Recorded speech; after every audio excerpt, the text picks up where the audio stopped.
Genial. Muy buenas tardes a todos y a todas, ¿cómo están?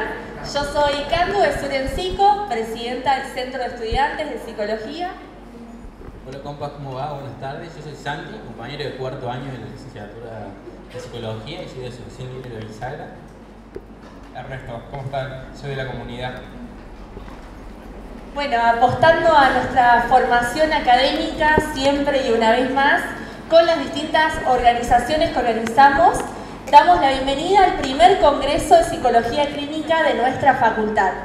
Este congreso, que tendrá lugar en el día de hoy y mañana con un cronograma muy amplio, contará con distintas charlas destinadas de distintos disertantes de diferentes temáticas y siempre apostando a la pluralidad teórica. Bueno, es como decía la Cande, algo que creíamos y apostar es por esto, por una pluralidad teórica, porque nada, creemos que es un eje muy importante para nuestra formación y es algo que también apostamos como frente estudiantil que conformamos, que nada, nos comprometemos también a trabajar por eso, no solamente en charlas, congresos de este tipo, digamos que sean como extra académicas, sino también de que incluso haya más propuestas académicas como seminarios, electivas, que tengan un poco más de transdisciplinariedad teórica. Bueno, comentarles que este congreso cuenta con aval académico por parte de la institución, es libre y gratuito y también cuenta con certificación opcional. Quienes aún no se han acreditado lo pueden hacer a la salida del congreso. Muchísimas gracias a todos y a todas por participar. Gracias a cada uno de las y los disertantes que se irán sumando en las distintas charlas y esperamos que puedan disfrutar de estas dos jornadas. Bien, y para comenzar este congreso vamos a ir con el abordaje clínico de las conductas suicidas en TLP con las licenciadas Alén y Karina. Van a ver una mirada de la terapia dialéctico-comportamental. Aplausos.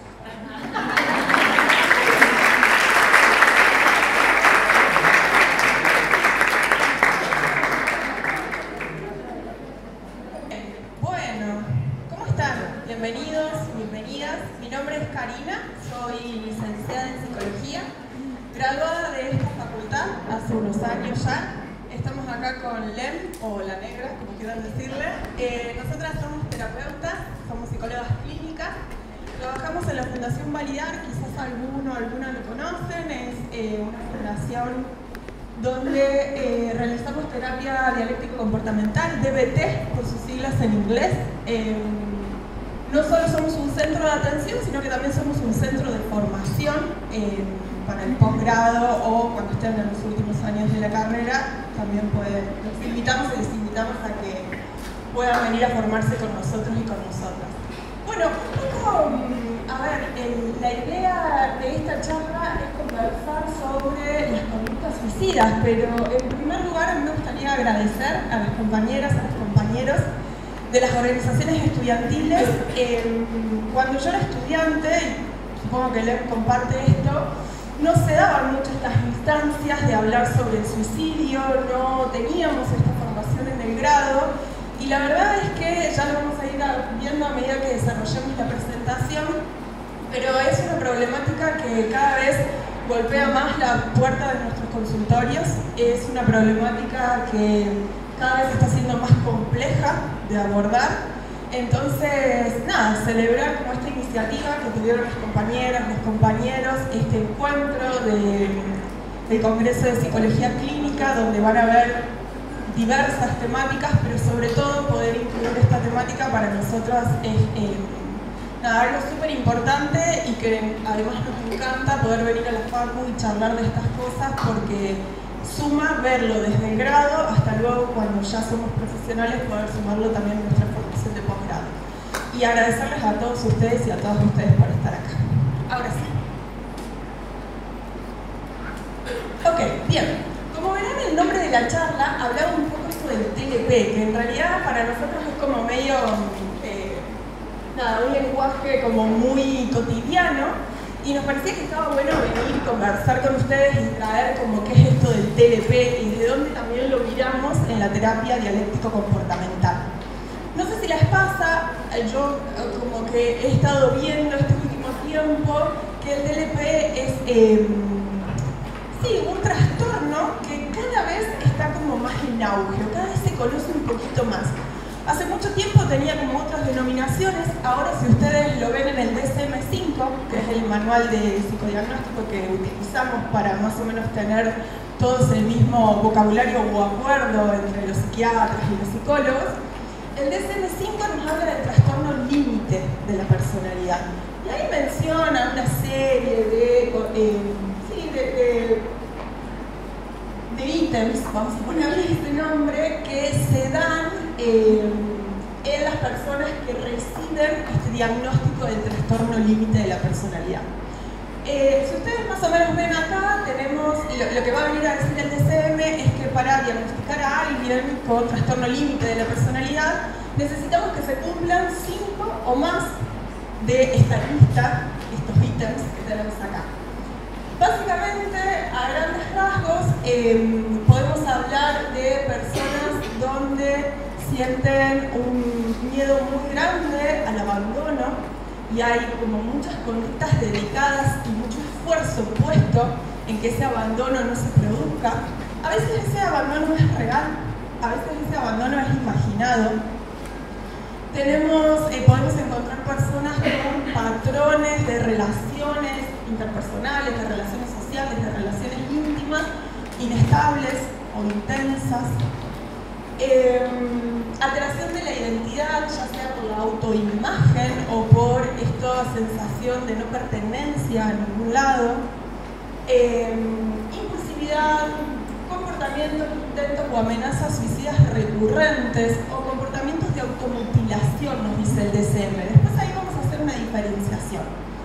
Pero aparece el comportamiento y el intento de la amenaza suicida como dentro de estos ítems que tendríamos que empezar a mirar o tener en cuenta a partir de poder pensar en el diagnóstico del TLP.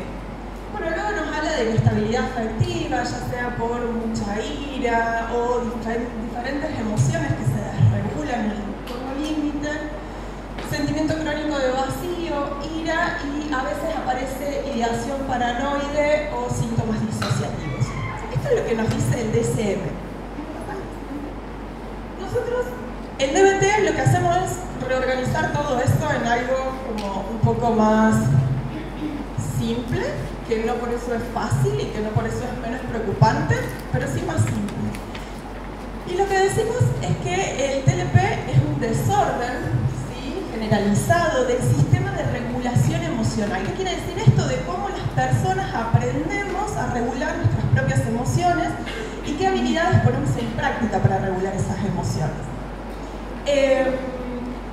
Lo que vamos a decir es que las conductas o los criterios que vimos recién en el DSM tienen la función de regular las propias emociones o son una consecuencia natural de esa desregulación emocional. Nosotros lo clasificamos en 5 tipos de regulaciones. Tenemos las de regulación emocional, esto que les decía antes. Las personas que tienen desregulación emocional sienten como si no tuviesen piel. Entonces, esto es una metáfora que usamos mucho, frente a la mínima brisa de aire, cualquiera de nosotros dice, uy, qué lindo ese airecito, y a la persona le duele ese airecito. Entonces, muchas de las situaciones que a veces pasan en su entorno se sienten de otra manera, se sienten más intensas. Pueden ser pequeños estímulos que lo que hacen es generar una suba de la emoción, ¿sí? Ya después les va a contar un poco esto de la ola emocional, pero tiene que ver con eso. Hablamos de una desregulación interpersonal, lo que les mencionaba recién, relaciones interpersonales a veces marcadas por la inestabilidad, a veces marcadas por la falta de puesta de límites, cómo hago pedidos o cómo digo que no a los pedidos que otros u otras me hacen. Luego tenemos una desregulación del self, donde ahí entra esto que ya les decía, por ahí el sentido de no pertenencia que experimentan las personas. Una desregulación conductual. En la desregulación conductual nosotros desde la DBT incorporamos la conducta suicida, ¿sí?, donde ya lo vamos a ver en un ratito, pero básicamente la conducta suicida la vemos desde una conducta más que intenta regular a veces la conducta, es decir, una desregulación de los pensamientos, donde muchas veces la emoción empuja esos pensamientos. Es decir, si yo siento una tristeza profunda y hace 3 días estoy en la cama y no me levanto, probablemente mi pensamiento empiece a ser que no le importo a nadie, que nadie me quiere, que para qué me mantengo con vida. Entonces ahí la emoción es tan intensa y tan alta que empuja nuestro procesamiento cognitivo.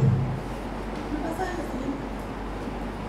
Bien, acá nos vamos a meter de lleno haciendo como un zoom a las conductas suicidas. Nosotros trabajamos con una diferenciación entre lo que es la conducta suicida y la conducta autolesiva sin intencionalidad suicida, CASIS le llamamos. Bien, las CASIS, como recién mencionaba, son conductas autolesivas que no tienen la intencionalidad de finalizar con la vida, ¿sí? Es un comportamiento que cumple una función. Generalmente esa función es la de regular las emociones que estamos sintiendo. Ahora, que las CASIS sean conductas autolesivas sin intencionalidad suicida no significa que muchas veces las CASIS terminen en un suicidio. Por eso, vamos a ver más adelante, es un factor de riesgo que aparezcan CASIS en nuestros consultantes, en nuestros consultantes. Es algo que necesitamos como mirar y prestarle atención. Con CASIS nos referimos a cortes, por ejemplo, cortes en las muñecas, cortes en las piernas. Con CASIS nos referimos a veces a rasguños, golpes de la cabeza contra la pared, golpes de la cabeza contra el borde del inodoro, por ejemplo. Estas son muchas de las cosas que encontramos en el consultorio, no son inventos nuestros, son conductas que llegan a nuestros consultorios. Y luego tenemos de aquel lado todo lo que tiene que ver con el suicidio. Y tenemos al menos 3 diferenciaciones que son con las que trabajamos nosotros, que tiene que ver con la tentativa, con la ideación, con la tentativa y con el suicidio consumado. Cuando hablamos de ideación, hablamos del pensamiento, ¿sí? Cualquier manifestación que la persona traiga hacia nosotros o hacia cualquier ser querido sobre un pensamiento de llevar a cabo un comportamiento relacionado con el suicidio. Por ejemplo, si tengo que rendir el final de tal materia, mejor me mato. ¿Sí? Eso es una ideación, una manifestación de algún pensamiento donde el matarse aparece como una posible solución para no tener que enfrentarse a ese final tan temido. Bien, luego tenemos la tentativa. Esto aparece mucho en los consultorios. La tentativa habla mucho más del comportamiento, es decir, del intento de sin resultado letal. Es decir, que en esa tentativa, en ese comportamiento que la persona tuvo, hay algún tipo de evidencia en que la persona, el sujeto, tenía la intención de acabar con su vida, pero no salió bien. Menos mal que no salió bien. Bien. Y luego tenemos el suicidio consumado, que es la muerte derivada de una lesión, de un envenenamiento, de una asfixia, lo que fuera, con evidencia de que esto fue autoinfligido y que había intención de matarse. Generalmente nosotros trabajamos, o sea, aparece mucho como estas 3, ¿no? Las CASIS, la tentativa y la ideación. La tentativa es lo que más presente está. La tentativa puede ser una sobreingesta de psicofármacos, la tentativa puede ser un querer tirarme del auto mientras el auto está en movimiento. La tentativa puede ser, cortes profundos, cortes en el cuello. Todas esas son tentativas de suicidio. Pasa. Ok, acá está lo que les decía recién. El DSM-5 va a hacer una diferencia entre el comportamiento suicida, le pone trastorno, pero yo me voy a quedar con comportamiento suicida, y las CASIS. Y la diferencia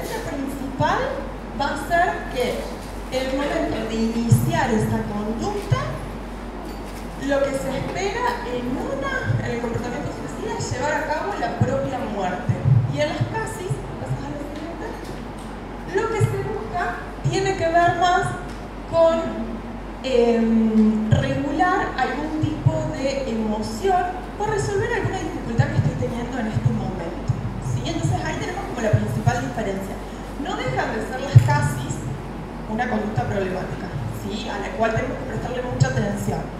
Pero ¿por qué traemos esta diferencia? Porque cuando ustedes se encuentran frente a un consultante, o puede ser también alguna persona conocida, está bueno preguntar con qué intención, es decir, qué función más que la intención. Nosotros trabajamos mucho con la función, ¿ok? ¿Qué función tenía esto? ¿Por qué te cortaste en ese momento? Y ahí a veces aparece, y la verdad es que me estaba sintiendo tan mal y sentía una presión en el pecho y tanta tristeza que cuando me corté sentí mucho alivio. Porque muchas veces las CASIS traen alivios, ¿sí? Alivio ya sea emocional, alivio de, bueno, me corté y termino en la guardia, entonces no me presento ese final que me tengo que presentar, cumplen una función. Y es nuestra tarea poder indagar en esa función, no suponer que siempre tiene que ver con que la persona quiere quitarse la vida. A veces no, y a veces es una manera aprendida, como bueno, si una vez me funcionó, lo más probable es que en veces futuras, cuando me enfrente a una situación similar, voy a volver a recurrir a esto que alguna vez me funcionó. Ya después vamos a ver qué hacemos nosotros para que la persona no vuelva a recurrir a esto. Ok, bueno, esto es lo que les estaba diciendo. Bien, vamos a hablar un poquito ahora de epidemiología, problemática del suicidio. No sé si vieron, lo incluimos acá en la presentación, que hace unas semanas salió un informe del Ministerio de Salud de la Nación hablando sobre el suicidio como problemática en la Argentina. Estos datos que yo les voy a presentar ahora no son de ese informe, después viene lo del informe, y esto es a nivel mundial. Y un poco lo que traemos, y está bueno, como yo les decía antes, como che, esta es una problemática que cada vez recorre más los consultorios, que cada vez golpea más las puertas de nuestros consultorios clínicos, es para que veamos la dimensión que tiene el suicidio como problemática. Se encuentra entre las 3 primeras causas de muerte de las personas entre 15 y 44 años y la segunda causa de muerte en la adolescencia. Lo cual es, o sea, no sé qué les pasa a ustedes con ese dato, pero yo cada vez que lo veo no deja de impactarme. Estamos hablando casi de, no sé, no quiero decir una pandemia, pero digo, es importante eso. Pasemos a la siguiente. Bien. Y acá les traje un poquito de info sobre la adolescencia, porque como verán es como la franja etaria donde más se presenta. Y acá lo que dice es que el 20% de las y los adolescentes en las escuelas secundarias informan haber considerado seriamente la posibilidad de suicidarse durante el año anterior. ¿Sí? A ver, esto es un dato del 2002, pero esto no deja de ser así. No deja de ser cierto, puede ser en mayor o en menor medida ese porcentaje, pero realmente es una conducta que se presenta mucho en la adolescencia. Y acá trajimos esto porque nos parecía importante que por cada suicidio hay de 100 a 200 intentos de suicidio. Fíjense qué importante nuestra intervención como psicólogos y psicólogas ahí, ¿no? Digo, no solo para lo que se podría hacer en términos de prevención, sino también de asistencia, ¿ok? Cuando el intento, cuando la tentativa, cuando la ideación aparece, ¿qué podemos hacer nosotros y nosotras como psicólogos? Porque está apareciendo y de 100 a 200 hay un joven que comete suicidio. A veces el resto son intentos con intencionalidad suicida, pero no terminan resultando porque obviamente, esto no sé si lo puedo decir acá en la sala, es difícil matarse, no es algo tan simple. Entonces muchas veces termina en que no es un suicidio consumado porque no es fácil llevar a cabo algo que realmente te mate. Entonces termina siendo una tentativa con un montón de consecuencias para la salud física de esa persona y ni hablar para la salud emocional, la salud psíquica. Bien.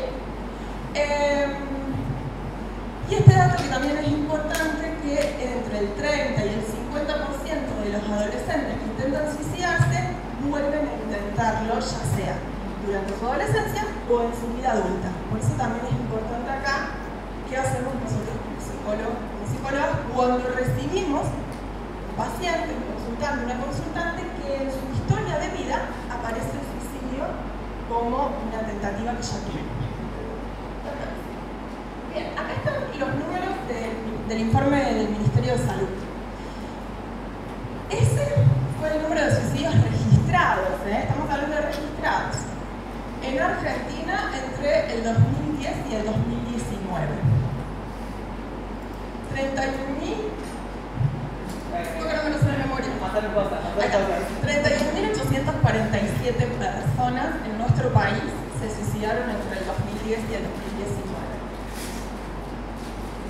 En Argentina por año se suicidan 3.185 personas, 8 personas por día y 3 por hora.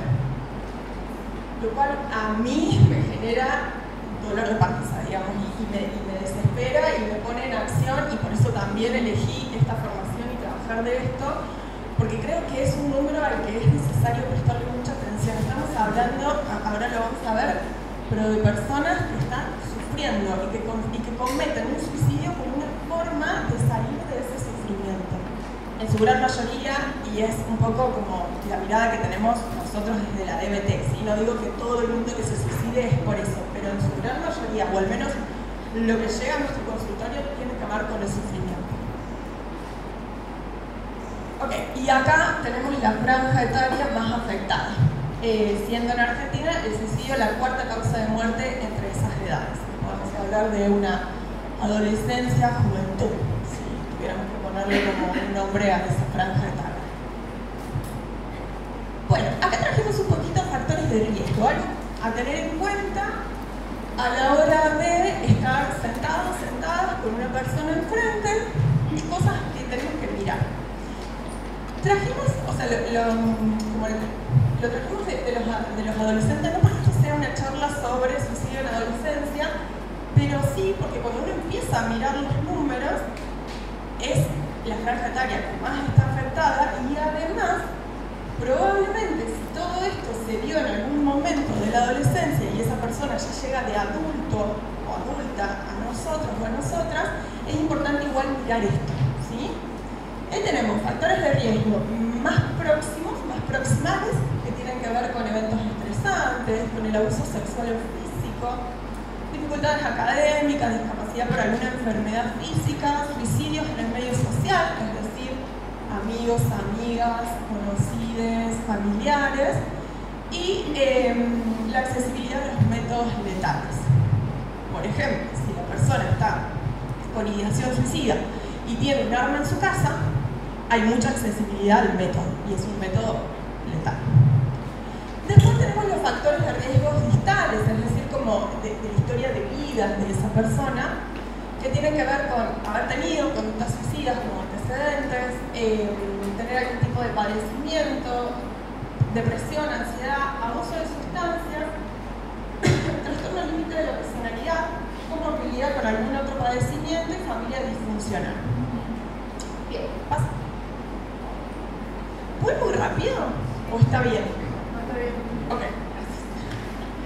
Bien, esto nos parecía importante porque, bueno, estamos en un congreso de psicología clínica, somos psicólogas clínicas, y hay algo que nos gustaría que no quede así como, ¿qué dice el DSM? Y todo así como tan psicodiagnóstico, que tenía que ver con invitarnos a ampliar un poquito la mirada sobre esto de los padecimientos mentales que aparece como un factor de riesgo para el suicidio, ¿sí?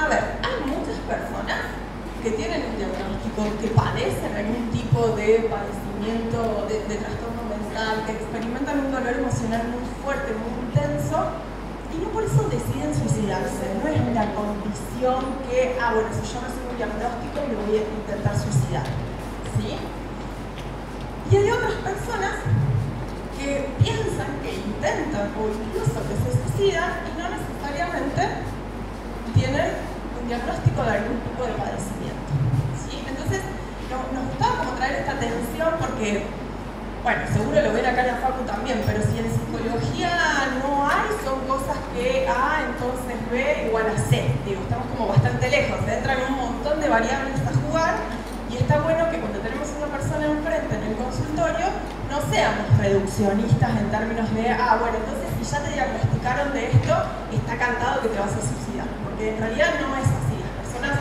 como ustedes sabrán, somos muy complejas, entran un montón de variables a jugar en nuestra vida, pero sí es importante tener en cuenta que es un factor de riesgo, que puede suceder o no, pero que hay que tenerlo ahí, que hay que poder mirarlo.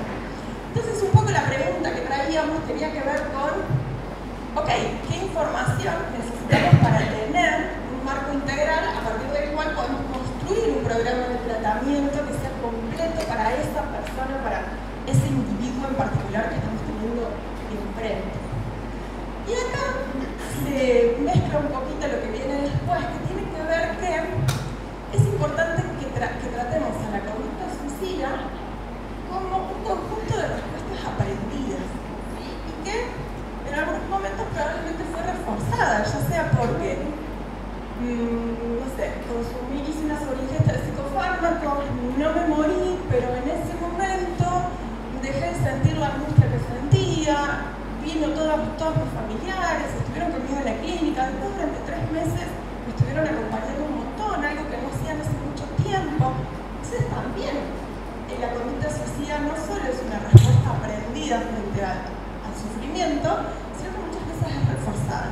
Y muchas veces es reforzada por los propios terapeutas.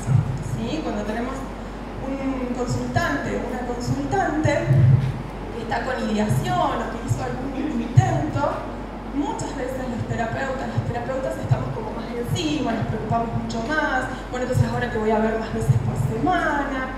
Entonces ahí también es importante mirar, ok, ¿qué es el entorno cuando aparece esta conducta y qué hacemos nosotros como profesionales? Y una invitación a poder mirar un poquito más allá de la etiqueta diagnóstica que a veces llevan consultantes y poder indagar con curiosidad acerca de cómo este consultante maneja el sufrimiento emocional, qué cosas hace, qué cosas se dice, qué pensamientos aparecen, qué siente en su cuerpo cuando aparece ese sufrimiento emocional.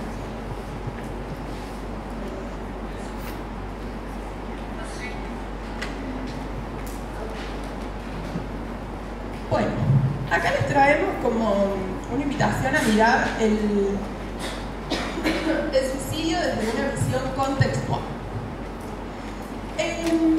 Como les adelantaba recién, el suicidio nosotros lo tomamos como una conducta más. Y esa conducta muchas veces aparece en un continuo de posibles soluciones que esa persona buscó a lo que estaba sintiendo. Generalmente, ¿qué estaba sintiendo? Un dolor que se sentía insoportable, inescapable, interminable. Imagínense, ustedes capaz han tenido ya esta experiencia, pero estar en una situación donde se siente un dolor tan profundo y que creemos que ya no lo podemos soportar en nuestra vida, que no podemos escapar, que ese dolor nos acompaña cuando vayamos a la facu, a hacer alguna actividad física, a la juntada con amigos y amigas, a la salida del sábado de la noche, y que además aparece esta idea de que este dolor no va a terminar nunca. Es decir, que estoy condenado a vivir con ese dolor toda mi vida. Donde la persona ya intentó hacer un montón de cosas. Fue a 28.000 tratamientos, ya tuvo una internación psiquiátrica o más de una internación psiquiátrica, ya consumió todos los psicofármacos que le recomendó desde la abuela hasta los 8 psiquiatras que ya vio, ya habló con la familia, ya intentó decírselo a los amigos y esto se sigue sintiendo de esta manera. El suicidio aparece como un continuo en todos esos intentos de resolver la situación que la persona ya hizo. ¿Sí? Entonces, con esto es importante que nosotros también podamos indagar con, ok, ¿qué cosas ya intentaste? ¿Qué cosas intentaste hacer y no salieron como esperabas? ¿Qué respuestas esperabas de esas conductas que pusiste en marcha y que según vos no funcionaron? Cuando tengamos una persona enfrente que haya tenido una tentativa o que esté pensando en el suicidio, es importante buscar qué cosas ya hizo, porque probablemente la persona ya intentó un montón de cosas y está en el punto donde dice, ya fue, no puedo más con esto, Ya todo lo que intenté no salió. Eso que recién les mostraba, nosotros le llamamos las 3I, ¿sí? del sufrimiento. Bien, dentro de esta visión contextual, bueno, un poco lo que les venía diciendo, ¿no? La conducta suicida como un método para que aprendemos para regular nuestras emociones, un modo de resolver problemas, y a veces, muchas veces ese modo de resolver problemas es para escapar o evitar emociones negativas intensas. Yo en consultorio siempre trabajo con los consultantes esto de quedarnos un ratito con la emoción, ¿no? Porque vivimos como en una sociedad que nos dice que sentirnos mal, que es mal, pero bueno, sentirnos mal es algo que no está bien, ¿no? Que como, bueno, no, yo tengo que estar bien, tengo que estar productivo todo el tiempo, tengo que ir a la facu, le tengo que pasar mortal, y tengo que ir al gimnasio, y cuando aparece la tristeza, la vergüenza, el enojo, la culpa, rápidamente queremos escapar de ahí. Y muchas veces las casis o la tentativa de suicidio es una forma de escapar o de evitar esas emociones que nos enseñaron que son negativas. Entonces yo trabajo muchas veces en el consultorio como, ok, vamos ahora a enojarnos, vamos ahora a sentir vergüenza, vamos ahora a salir por la calle y a tener que hablarle a algún desconocido y que eso nos genere vergüenza, y nos vamos a quedar con esa vergüenza, porque muchas veces nuestros consultantes son un poco fóbicos a algunas emociones, pero no porque ser fóbico esté mal, sino porque así lo aprendieron, porque ya se nos va a explicar la negra, pero desde muy chicos, en su contexto, llorar o sentir tristeza estaba mal, y era algo que, bueno, ya está. Deja de llorar, listo, hasta acá. No te puedes poner así por esto. Entonces aprenden que eso que sienten es algo que está mal sentir. Y por último, esto que les venía diciendo del aprendizaje y del refuerzo de la conducta suicida, la conducta es mantenida por las consecuencias de la conducta en sí misma. Es decir, si yo me peleo con mi pareja y él, no sé, se va de la casa y entonces yo hago una sobreingesta de psicofármacos y luego le escribo y le digo, me tomé tanta cantidad de X psicofármaco, y viene y está ahí conmigo y me dice que no pasa nada con lo que habíamos discutido, que va a estar todo bien. Bueno, en realidad ahí un poco lo que yo estoy aprendiendo es a no enfrentar, porque no tengo las habilidades quizás, pero a no enfrentar esa pelea con mi pareja de determinada manera que no sea mediante la conducta problemática. Y eso se refuerza porque además, si yo hago esta conducta problemática, muchas veces mi pareja viene, acude a mí, me cuida, ¿sí? Bueno, y acá, ¿esto lo digo yo? Bien, acá tenemos algunos principios básicos a partir de los cuales trabajamos. Lo primero no es discutir con el paciente si se tiene que matar o no se tiene que matar. ¿Sí? Si está ahí contándonos que está pensando en eso, necesitamos no confrontarlo. ¿Sí? No necesitamos que el paciente se vaya enojado a nuestro consultorio. Sí necesitamos trabajar con el pensamiento de que eso que está sintiendo es inescapable, es interminable y es intolerable. ¿Por qué les digo esto? Porque muchas veces nuestros pacientes, nuestros consultantes, en todo esto que yo les decía, como che, indaguemos en qué cosas sí ya hicieron para resolver esto, muchas veces esas cosas que ya hicieron parten de la base de que hay un montón de habilidades que no tienen, porque de más chicos no se las enseñaron, porque vienen de un ambiente que los castigó. Entonces, a veces esa puesta en práctica de intento de solución es sin esas habilidades. Y entonces el fracaso de la solución que ya intentaron fue porque en realidad se saltearon un pasito de la habilidad, porque sí fui y le dije que le puse un límite, pero el límite fue a los gritos o cagándonos a puteadas. Entonces es importante poder revisar qué cosas sí ya hicieron y un poco modificar esta idea. Ahí trabajamos mucho con modificación cognitiva, pero modificar esta idea de que, bueno, el dolor emocional tiene estas características, porque a veces sí es un dolor que es inescapable. Piensen ustedes en alguna situación que les haya pasado, que tenían así como pegada en la frente, y cuando lograron correrse y tomar un poquito más de perspectiva, fue como, ah, pará, le puedo entrar por este lado. muy mal, pero le puedo poner por ese lado. A veces nuestros consultantes no pueden hacer ese movimiento, entonces es nuestra responsabilidad ayudarlos, no de nuevo a discutir que si te tenés que suicidar o no tenés que suicidar, es a esa idea que tienen acerca de lo que están sintiendo. Bien, esto que a mí me encanta trabajar en el consultorio, que muchas veces, la gran mayoría, al menos en mi experiencia, el suicidio aparece como una solución general, estamos hablando de acabar con nuestra vida, a un problema específico. Ok, ¿cuál es el problema? Y que mi vieja cada vez que me llama no logra darse cuenta ni preguntarme cómo estoy yo. Ok, bien, y frente a eso vos pensás que lo mejor es matarte. Y sí, porque mi vieja nunca va a cambiar. Ok, pero que tu vieja te llame y no tenga el registro de poder preguntarte cómo estás, es un problema específico. Y lo que vos estás planteando es quitarte la vida por eso, que es una solución general. Entonces ahí invitamos a poder construir soluciones específicas para problemas específicos.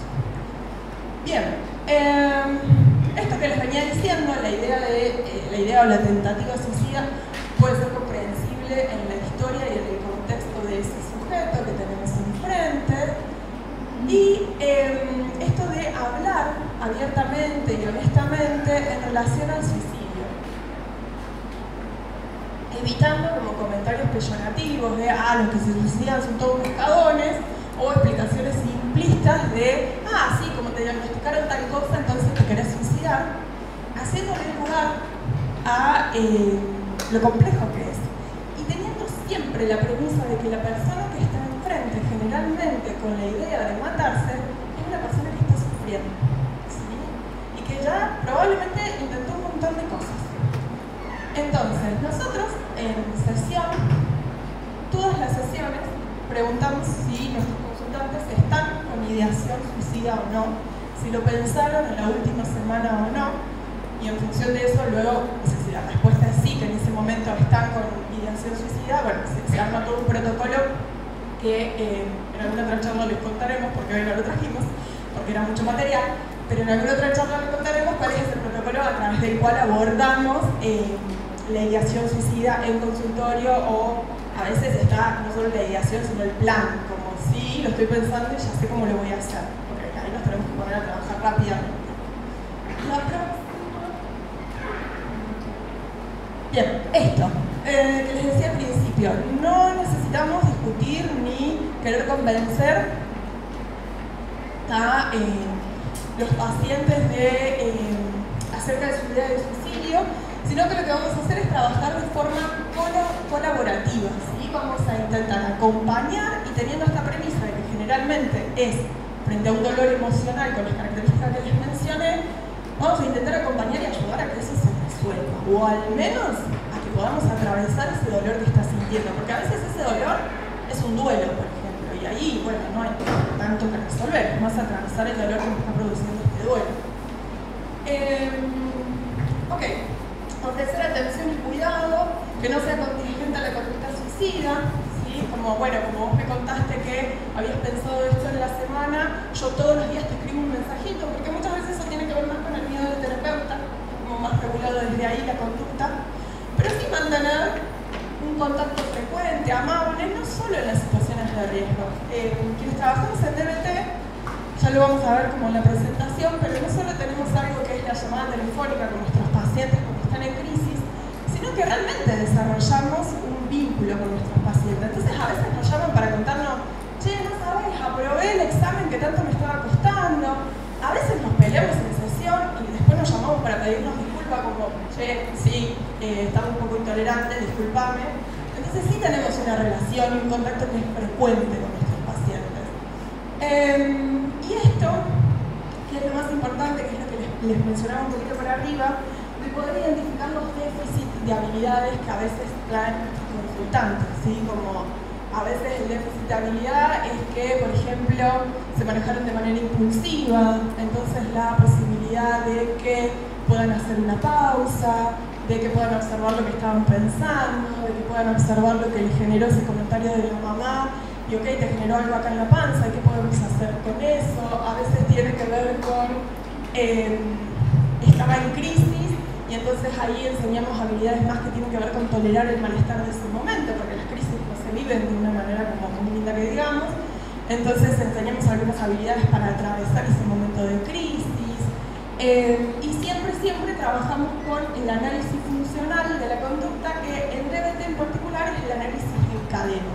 Es un análisis re largo que hacemos a partir de una conducta problemática. Empezamos a mirar las consecuencias a corto y a mediano plazo.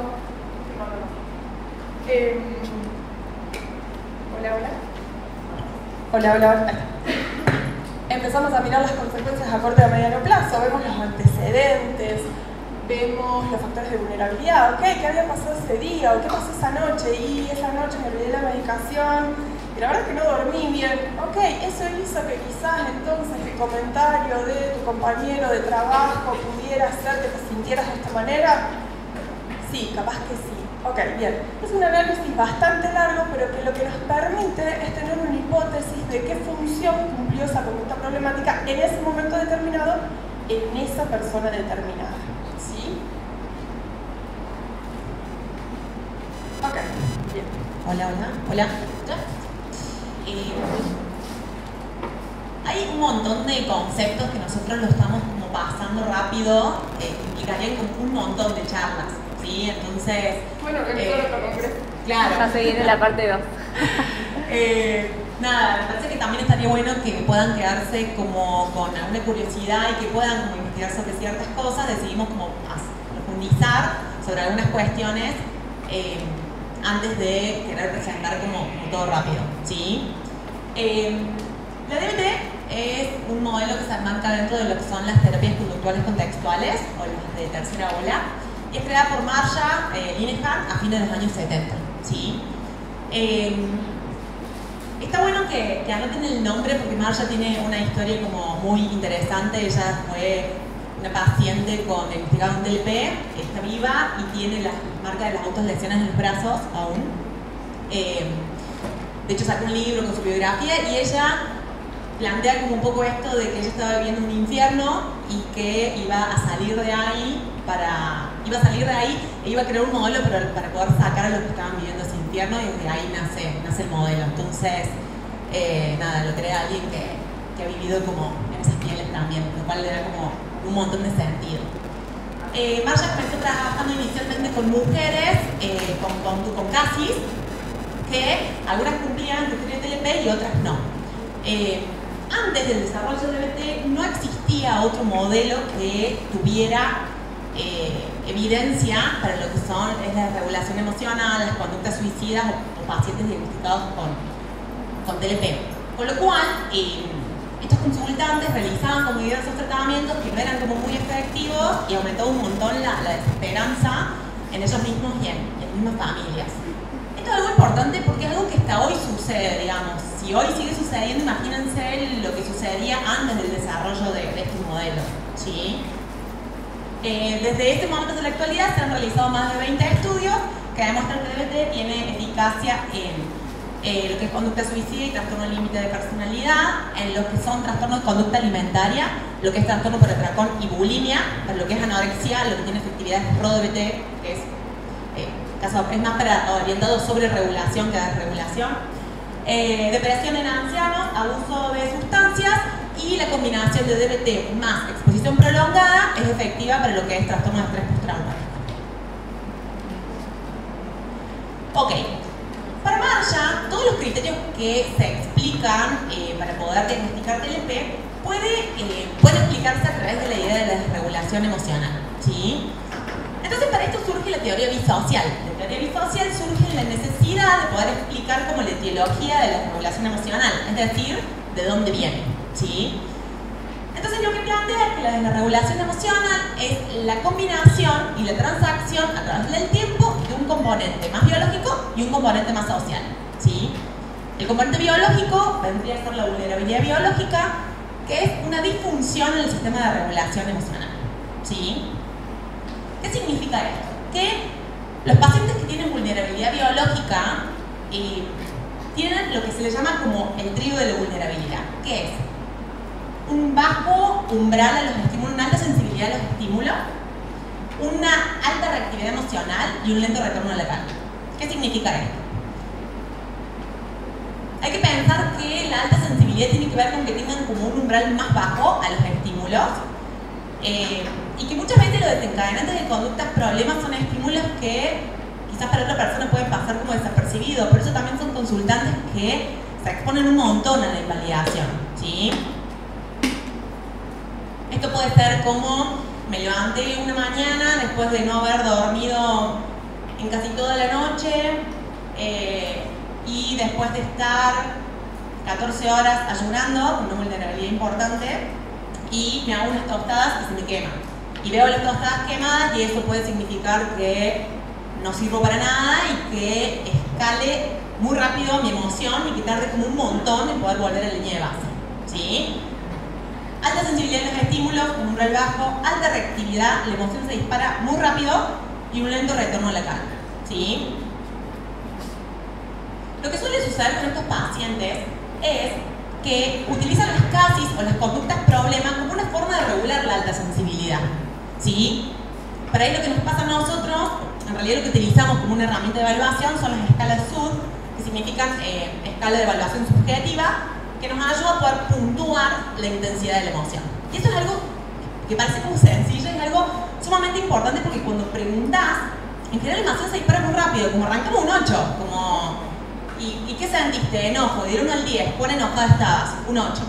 Hay algunos que utilizan del 1 al 5, a mí me gusta utilizar del 1 al 10 porque me da la sensación que es más preciso todavía, pero van a ver mucho en la bibliografía que se usa del 1 al 5, del 1 al 100, esa es como la escala que uno se siente como cómodo, ¿sí? Entonces nos pasa que muchas veces los consultantes las conductas problemas las utilizan para poder regular, digamos, como imagínense que están como en la cresta de la ola, en un momento de muchísima activación, donde está desregulado emocionalmente, se desregula el procesamiento cognitivo, tengo mucho impulso a poder bajar, y muchas de esas conductas problemas se utilizan con el fin de poder regular esa emoción, ¿sí? Entonces lo que vamos a trabajar es en poder aplicar una habilidad que no va a bajar tan rápido y que al mismo tiempo, cuando pase la ola, no haya un caos, ¿no? Porque en general pasa un poco esto, como estoy como activado emocionalmente, empiezo a tener ciertas conductas para poder bajar, a corto plazo siento alivio, pero cuando me doy cuenta, nada, actué de manera inconsistente en mis metas, tengo más cosas que solucionar, ¿sí? Y el ambiente invalidante, que vendría a ser como el componente más social, es un ambiente que ignora, sobre todo lo que es experiencias privadas. Cuando hablamos de experiencias privadas son todas las conductas que ocurren dentro de la piel, ¿sí? Emociones, pensamientos, sensaciones, pero en el ambiente invalidante sobre todo hay como una invalidación a las experiencias privadas que tienen que ver con las emociones y con la expresión emocional, con lo cual ignora la expresión emocional o son etiquetadas como patológicas, exageradas, molestas, no tenías en cuenta, ¿no? Como a veces aparece un poco esto de, por ejemplo, cuando empiezo a expresar soy una niña y empiezo a expresar mi enojo, es como dejaste de ser la nena buena, digamos, por enojarte, ¿no? Eso es como un castigo, una expresión emocional, donde quizás tiene un montón de sentido y está muy justificado mi enojo. Cuando voy a expresárselo a mi mamá, es como, bueno, antes no generabas estos problemas, antes no te molestaba, ¿sí?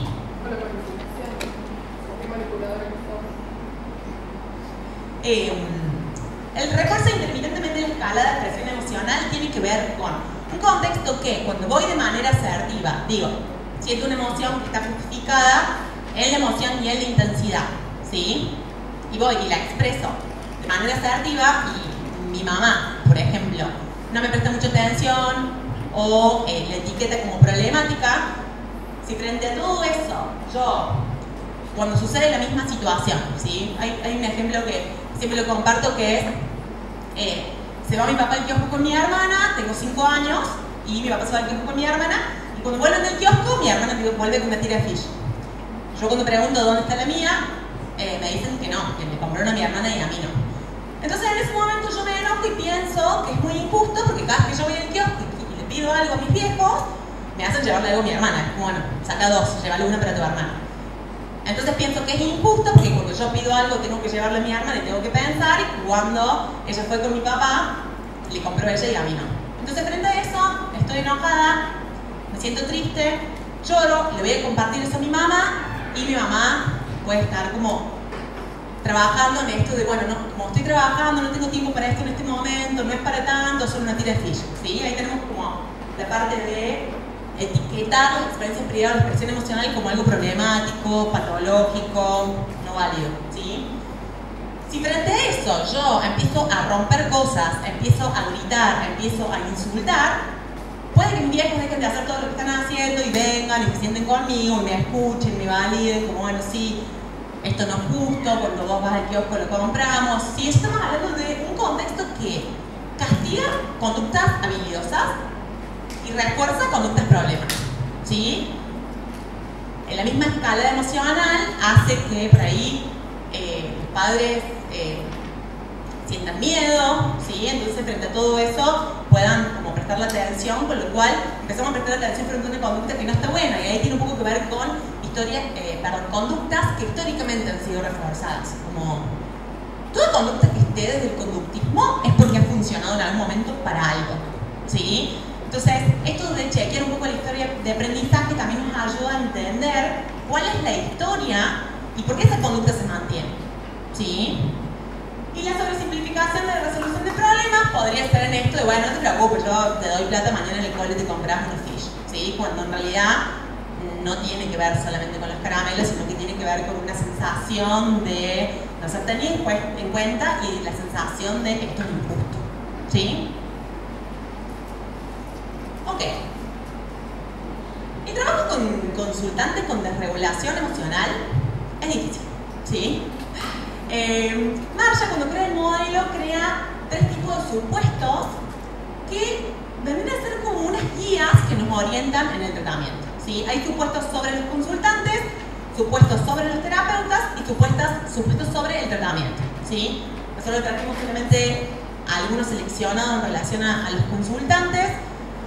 Los supuestos vendrían a ser como una brújula en nuestro trabajo que nos ayuda como a poder como volver en eje en algunos momentos donde nos sentimos muy frustrados, donde estamos como más miedosos por el miedo, donde estamos enojados, ¿sí? Y se nos está como complicando un poco desarrollar un poco la empatía con nuestros consultantes, ¿sí? Los consultantes hacen lo mejor que pueden. Este supuesto se basa en el hecho de que el consultante no esté pudiendo mejorar no tiene que ver con que le falte motivación, o no tenga ganas, o sea un manipulador, o no le esté metiendo onda, ¿sí?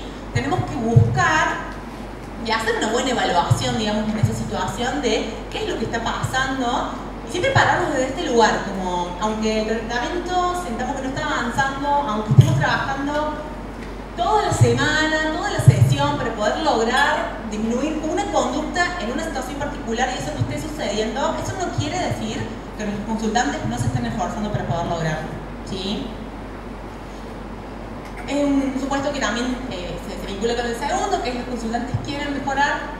No creo que nadie elija vivir con ese nivel de sufrimiento, más allá de que algunas conductas puedan tener un sentido y puedan darnos acercarnos, son reforzadas, nadie elige vivir como viven con ese nivel de sufrimiento. Los consultantes necesitan desempeñarse mejor, intentar más y estar motivados en el cambio. Esto parece contradictorio con lo anterior, en realidad plantea que si bien hacen lo mejor que pueden y quieren cambiar, muchas veces necesitan que los ayudemos a cambiar para poder salir, digamos, de alguna, no sé si salir, pero de alguna manera encontrar otras formas de poder gestionar lo que les pasa que puedan hacer que tengan una vida que tenga más sentido y de alguna manera no volver constantemente a la idea de suicidio como una forma de gestionar las cosas.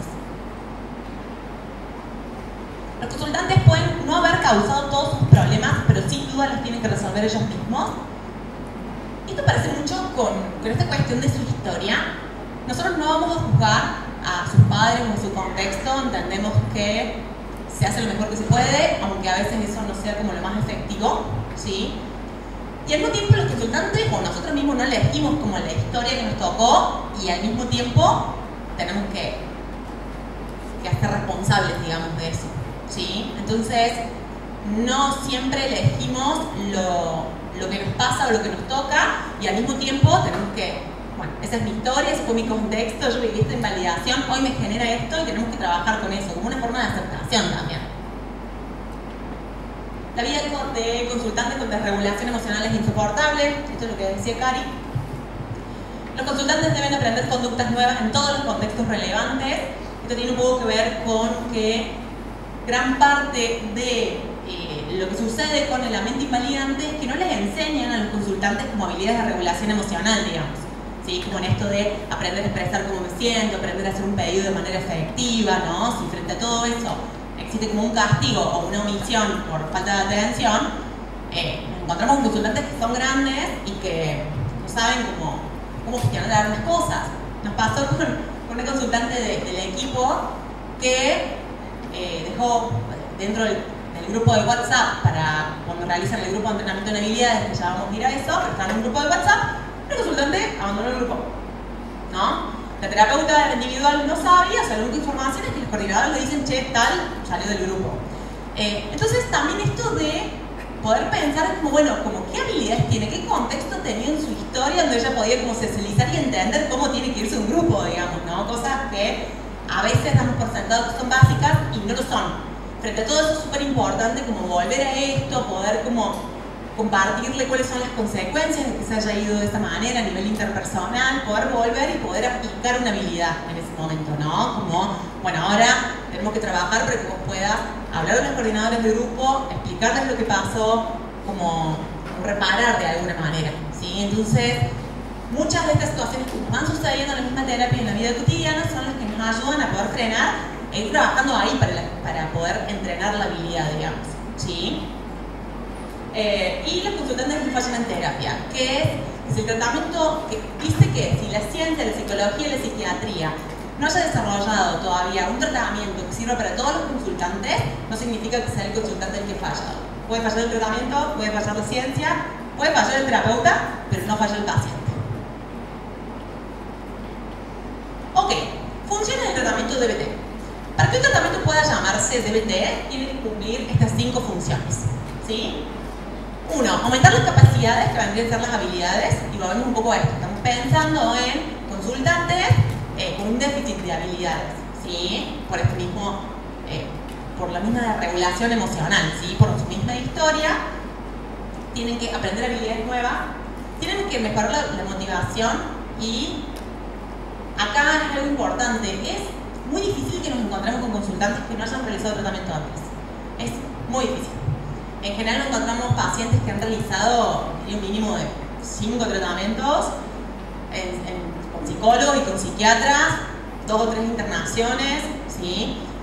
Entonces son pacientes que vienen desesperanzados, ¿sí? A nosotros nos pasa mucho en la fundación de que la recomiendan mucho, entonces a veces vienen desesperanzados, a veces vienen re esperanzados, pero como con la mecha muy corta, digamos, porque vienen cansados, ¿sí? Entonces nosotros tenemos que trabajar mucho, sobre todo en la clase de terapia individual, con aumentar la motivación, a veces necesitamos tiempo, ¿no? En esto de, bueno, no vamos a solucionar en 2 sesiones, aunque a veces nos gustaría, y a veces nos ponemos un poco ansiosas para que eso suceda, pero a veces necesitamos como ganar un poco de tiempo y necesitamos como trabajar con que pueda estar motivado al cambio, digamos, ¿sí?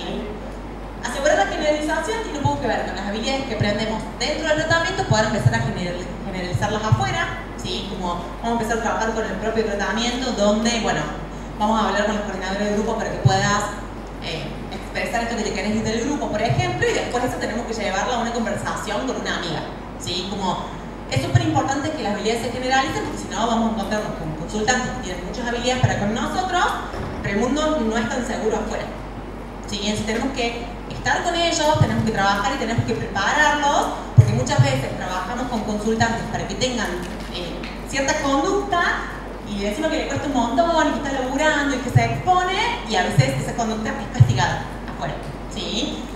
Entonces tenemos que trabajar y tenemos que estar atentos a eso, a que ese castigo no tenga efecto, digamos, ¿no? Como en esto de, bueno, podemos decir que no a ir al cumpleaños de tu amiga hasta la hora que tu amiga quiera, porque yo mañana rindo, entonces, bueno, vamos a trabajar con un Dearman, que es una habilidad interpersonal, para poder hacer un pedido o para poder decirle que no, ¿sí? Entonces es como, che, amiga, voy a ir a tu cumple, pero voy hasta las 2 de la mañana porque me tengo que volver mañana rindo. Frente a todo eso, aunque estemos 4 sesiones trabajando, haciendo roleplay, preparando la descripción, la expresión, el pedido, frente a todo eso puede que mi amiga se enoje, ¿sí? Y nosotros tenemos que estar como muy atentos a eso porque el uso de habilidades no puede depender de que si el otro me lo refuerza o me lo castiga, sino que tiene que estar guiado más por valores, por metas, ¿sí? Aumentar la motivación y la capacidad del terapeuta. Los terapeutas necesitamos también ser cuidados, ser escuchados, ser validados, y para eso está la reunión de equipo y el mismo equipo que por sí sostiene y acompaña y es una función sumamente importante en el trabajo de un DBT, porque el trabajo con DBT es muy gratificante y al mismo tiempo muy desgastante. Y estructurar el ambiente es un poco honesto. Venimos con pacientes o con consultantes que vienen de un ambiente invaliante donde quizás los padres hacen lo que pueden y no han aprendido, entonces nosotros trabajamos con nuestros consultantes para que ellos mismos puedan empezar a estructurar su ambiente, ¿no? Como poder enseñarle, por ejemplo, si mi mamá, cada vez que yo le hago una expresión emocional, me lo castiga, por ejemplo, resolviendo mi problema, ¿no? De poder decir, no, estoy re enojada porque fui al odontólogo y tardó 3 horas en atenderme. Y salgo y me quejo, ¿no? Porque estoy re enojada porque el odontólogo tardó 3 horas en atenderme, yo cancelé toda mi agenda y él no tomó ninguna consideración por mí, me pagué un taxi para no llegar tarde. Y mamá empieza como, bueno, busquemos otro terapeuta, como que haga resolución de problemas que yo necesito validación. Puede ser algo que castigue, a veces la mamá no es con mala intención, sino que a veces las mamás no toleran el malestar, no toleran vernos mal, digamos. Entonces, frente a eso, intentan hacer una resolución de problemas que termina como castigando, donde solamente necesito como expresar mi enojo, digamos, ¿sí? Entonces, muchas veces frente a eso trabajamos para que pueda ir y hacer un pedido, como mami, cuando yo vengo te digo algo que estoy enojada, como solamente necesito que me dejes estar enojada y que me digas que tenga sentido. Entonces, empezamos a trabajar con nuestros pacientes de que entrenen a su ambiente en validación, por ejemplo, ¿sí? Eso, en el mejor de los casos, de no saltear al paciente, que es el paciente quien pueda hacerlo.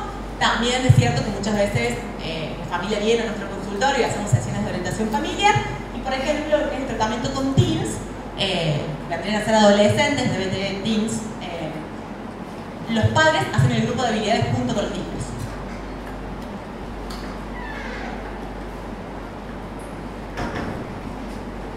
Bien. El programa de DBT cuenta con 4 modos de tratamiento que tienen que darse de manera paralela, ¿sí? A mí me pasa esto es algo muy personal, que muchas veces escucho que personas que hacen DBT y que al mismo tiempo no tienen eso, con lo cual no estarían haciendo DBT, ¿sí? Para que se haga DBT como de manera estándar, tienen que estar estos 4 modos, ¿sí? Entonces, si uno no está trabajando como en equipo o el paciente no entrena en habilidades, no se haría DBT. Podríamos estar tomando como algunos aportes, no significa que no funcione o que no tengan aportes, que no esté bueno, pero sí me parece que está bueno como corregir un poco como esta información, ¿sí? Lo que el paciente va a realizar cuando hace DBT es terapia individual, entrenamiento en habilidades. O sea, lo que se da de manera semanal es esto. El paciente va a hacer terapia individual y grupo de entrenamiento en habilidades. Nosotros nos vamos a reunir con nuestro equipo de manera semanal, todo eso se da de manera semanal. Y el coaching telefónico no tiene como una frecuencia, sino que tiene como instancias en las cuales es importante que el paciente haga coaching telefónico, ¿sí? Ok, el terapeuta individual. El terapeuta individual tendría que ser como el coordinador de todo el tratamiento, ¿sí? Es quien ve al paciente todas las semanas, es quien lleva las consultas o las supervisiones, lleva las consultas a las últimas supervisiones, ¿sí? Y es quien asiste en el coaching telefónico. Lo que hacemos en terapia individual es de alguna manera integrar el resto de los modos dentro de él, ¿sí? Como nos aseguramos que el paciente esté en grupo, somos los que gestionamos cuando el paciente no va a grupo, articulamos con el psiquiatra, somos los encargados de no solamente estar en terapia individual, que vemos como cuál es la función específica, sino que también tenemos que estar atentos a coordinar todo el tratamiento, ¿sí?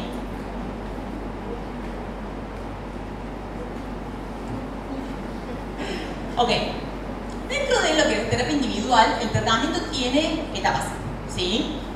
Hay algo que es muy importante en DBT y tiene un poco que ver con con esto del tipo de población con el que trabajamos, la desesperanza con la que vienen, el nivel de desgaste también que traen.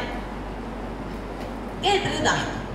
El pretratamiento son aproximadamente 4 sesiones que llevamos a cabo antes de iniciar tratamiento, ¿sí? Y hay ciertos aspectos que son sumamente importantes que se puedan dar, que es una forma también de prevenir más desesperanza en el paciente y desgaste en el terapeuta, ¿sí? O sea, hay que pensar que debe tener un tratamiento exigente para el paciente y para el terapeuta y para el equipo, digamos, ¿sí? Entonces, necesitamos trabajar en que realmente pueda como iniciar el tratamiento, pero no ser como un tratamiento más en el cual inician y no funciona, digamos. Por eso es algo muy importante de cuidado del estimación del terapeuta y de el desgaste o la desesperanza de nuestros consultantes. En el pretratamiento tenemos como varios objetivos. Uno, tenemos que definir metas, ¿sí? Las metas no son como, bueno, quiero terminar, estudiar algo y irme a vivir solo. Como las metas las tenemos que clarificar, tienen que ser alcanzables, no tienen que ser como en modo cassette, como bueno, como sí, haría esto, esto y esto. Tenemos que trabajarlos, con lo cual a veces llega como el tiempo, como estar trabajando para eso. En algún momento pareció como una meta de una consultante del equipo como casarme. Eso no es una meta, digamos, ¿sí? Una cosa es construir un vínculo saludable. ¿Y qué sería saludable? Eso tiene que ser como bien descriptivo y bien orientado a metas, porque es como difícil como cumplir una meta que sea casarme, digamos, y que dependa de lo que yo, del tratamiento, ¿sí? La idea es que el tratamiento sea como un puentecito para poder ir alcanzando estas metas, ¿sí? Lo otro que tenemos que tener en cuenta es definir las conductas problema. Y acá también hay otra cuestión. Muchos de nuestros consultantes vienen con conductas que no les consideran un problema. Entonces tenemos que trabajar para que puedan considerarlas, porque puedan problematizarlas y considerarlas un problema, ¿sí? Entonces, ¿cuál sería una conducta problema? Son las conductas que nosotros realizamos y que nos alejan de nuestros valores o de las cosas que son importantes para nosotros o de nuestras metas, ¿sí? A veces hay que trabajar un poco con esto, a veces el término está más ligado como, no sé, el consumo. Hay personas que tienen un consumo problemático de marihuana y no lo problematizan, y es un consumo problemático si me está alejando de ciertas cosas. Así como está ese tipo de consumo, hay conductas que de alguna manera me alejan de mis metas, y que es importante que podamos estar de acuerdo en que esto es lo que nosotros tenemos que trabajar para disminuir, y son las conductas que después le vamos a monitorear en nuestro registro diario, ¿sí? Socializar el modelo. Es derecho de nuestros consultantes saber desde qué lugar trabajamos, qué evidencia tiene. Es su derecho, no es una elección, no es un plus, es su derecho, con lo cual socializamos el modelo con el que trabajamos, socializamos la teoría bisocial. De hecho, se hace desde la admisión esto, ¿sí? Entonces se queda como, se hace como psicoeducación en relación al tratamiento. Nosotros ahí decimos que son pacientes que terminan siendo como mini conductistas, digamos, porque aprenden tanto que después te pueden hacer un análisis en cadena, un análisis funcional, tienen un nivel de habilidades que es como admirable, digamos. Necesitamos tener el compromiso a mantenerse con vida, abandonar las conductas problema y aprender conductas nuevas, ¿sí? Esto es algo sumamente importante con lo cual tenemos que trabajar. Sin este compromiso nosotros podemos entrar al tratamiento. Necesitamos que nuestros pacientes se comprometan a comunicarnos si existe riesgo, si está con ideas suicidas o con alguna conducta suicida. Necesitamos ese compromiso para poder iniciar tratamiento, y es un compromiso que se renueva, ¿sí? Hay pacientes que podemos hacer ese compromiso por 6 meses, y hay pacientes que de sesión a sesión, y a veces ni siquiera una semana. Es como, bueno, del miércoles al viernes, necesito que te mantengas con vida y que tengas compromiso a hacer coaching telefónico antes de ejecutar una conducta problema, como el compromiso, ¿sí? Y lo que se introduce antes del tratamiento es el grupo de entrenamiento en habilidades, el coaching telefónico. Ahí vamos al tema del coaching. La regla de las 24 horas significa que si mi consultante me llama o se contacta conmigo después de realizar una conducta problema, se aplica la regla de las 24 horas, que tiene como función no reforzar la conducta problema, ¿sí?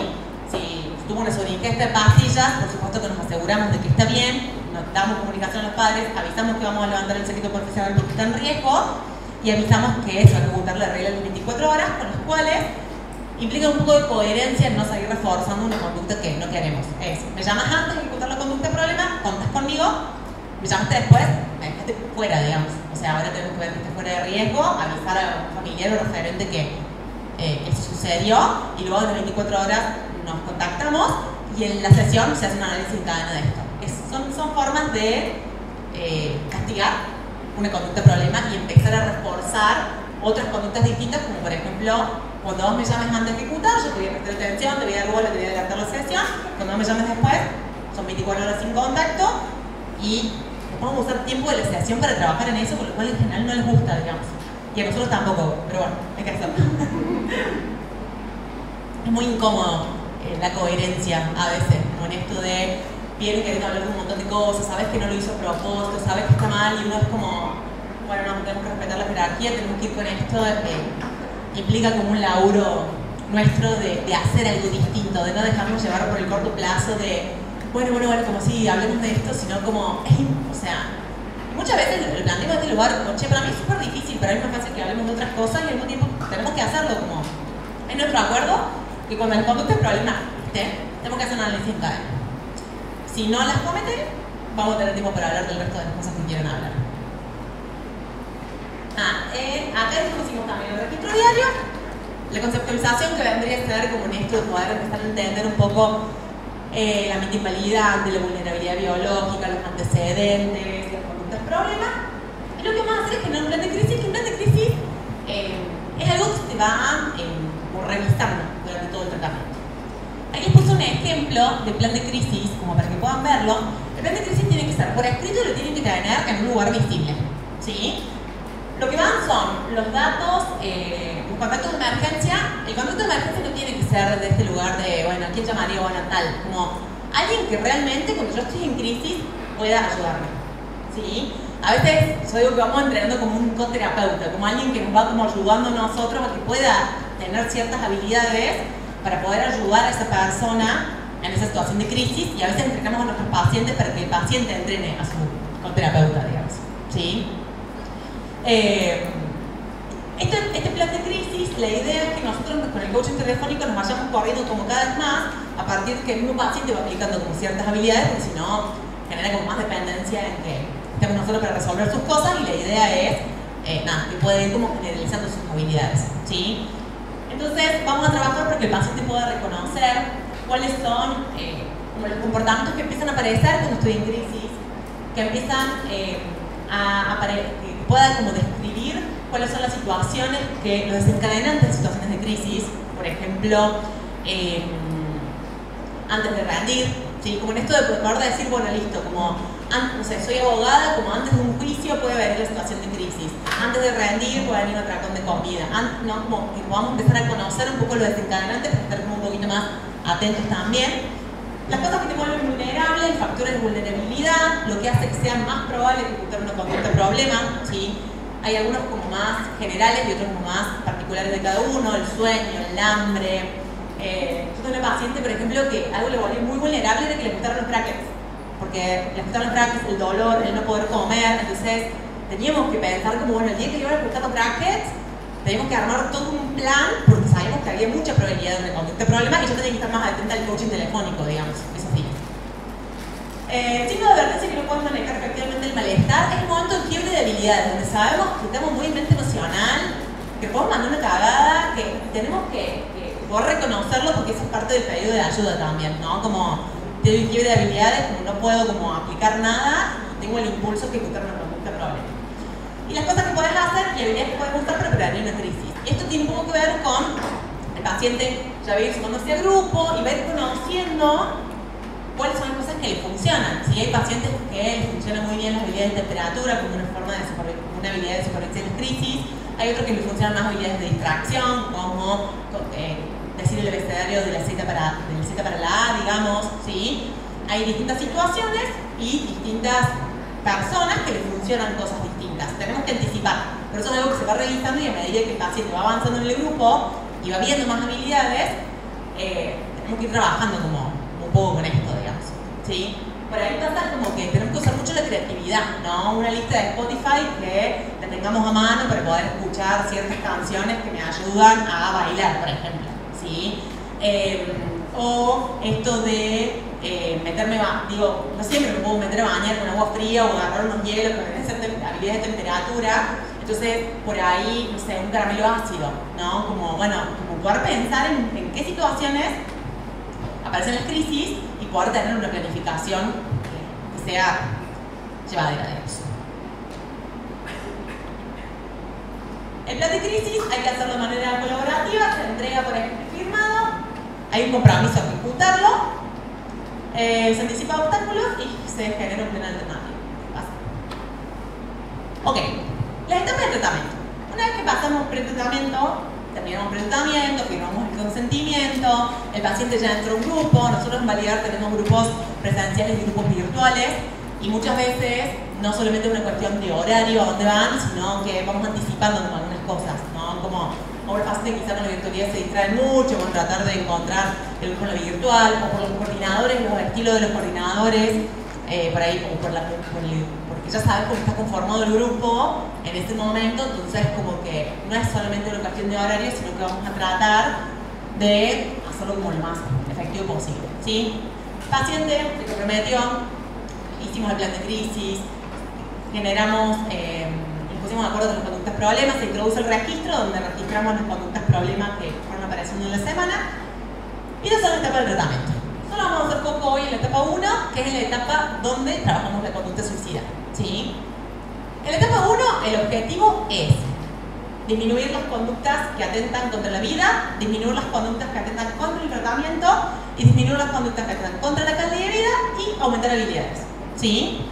Y esto lo vamos a usar como una jerarquía que de alguna manera nos ordene en la sección, ¿sí? Por ahí va a pasar como que llegan con un montón de cosas, por lo cual esto que decía Cari, como sumamente importante como preguntar, como existe una conducta suicida, una conducta problema. Esta semana, como de hecho al principio se inicia con el registro, ¿no? Con la pregunta, con el registro, como si no vinieron al registro hecho, lo cual sucede bastante al principio, vamos a preguntarlo, ¿sí?